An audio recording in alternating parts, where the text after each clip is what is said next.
Every disciple of Jesus is called to be an evangelist.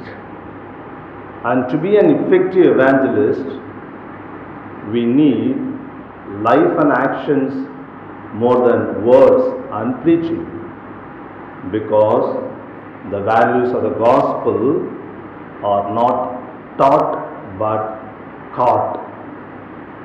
Dear friends, today we celebrate the feast of Luke the Evangelist. As we heard in the introduction, how he has given so much in his writings in the Gospel of Luke and the continuation in the Acts of the Apostles. And today's Gospel passage taken from the same Gospel, and it says, it narrates how Jesus sends the disciples 2 by 2, and he gives some instructions, right? And the instruction, don't take money, etc. This is a symbolic way of saying, don't keep your trust in the external things or in your own ability even, but trust God, He will provide. And you go and tell the people, peace be with you.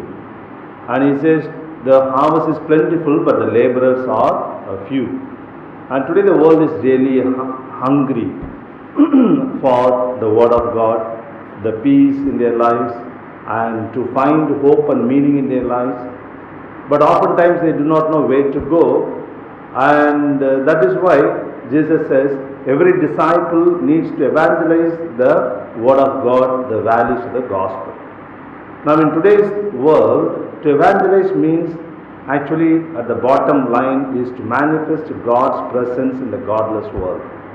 To evangelize means to present God in the godless world.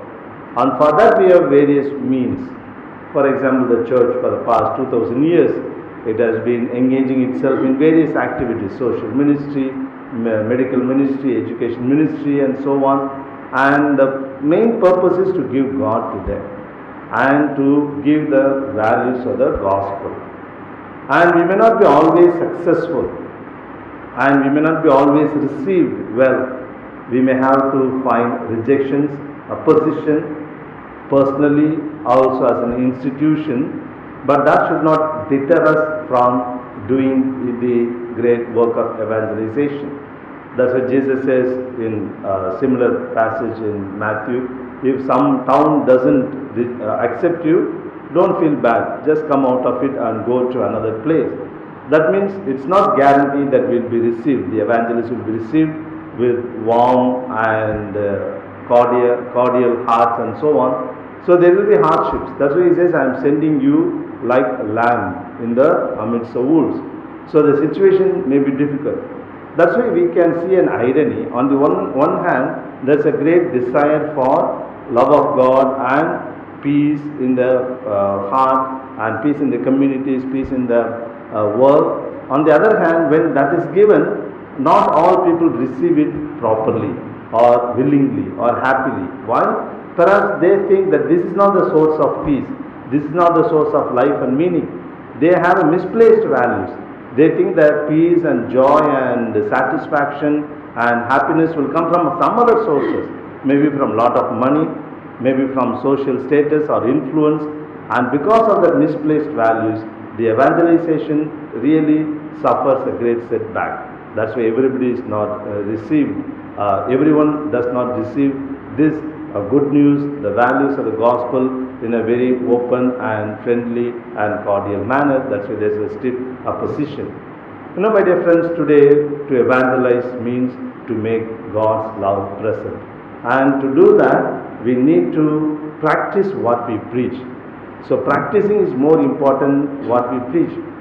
And especially in today's world, in the multi-religious context where many religions are there, many practices, margas are there, to show that Jesus is meaningful, Jesus has a value for me and for the world. We need to live out in our life and in our actions. That's why sometimes our church mission, the individually or as an institution, sometimes it's not very effective, because oftentimes we manifest something in our lives, in our actions, than what we preach. And everyone may not have the chance to preach. Everyone may not have a chance to write the gospel or the big conduct big conventions, etc. But wherever we are, we can live out the gospel values in such a way that it reaches the people.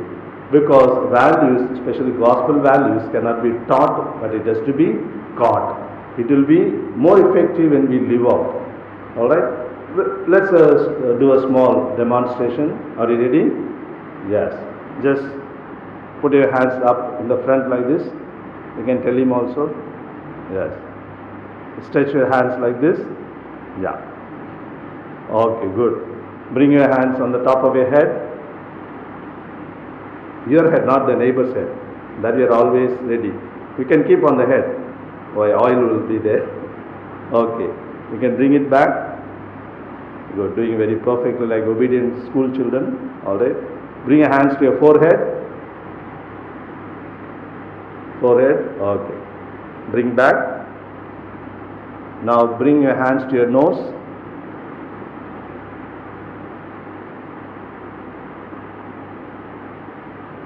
Now where have you kept your hands? On your shoulders. Is your nose on your shoulders? Except one. All of you have kept your hands on the shoulders. Why? Because my hands are on the shoulders.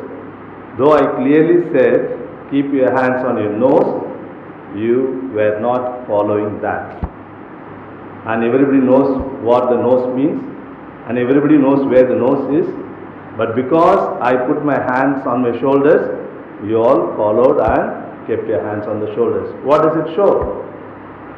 You are not ready to listen to my words, but you are ready to follow my actions. If that is the case in ordinary simple exercise like this, in the more crucial where we have to preach our religion, where you have to preach our gospel, people look for the word, the actions and the life, not just words. You may say big things about the Christianity, about gospel, etc.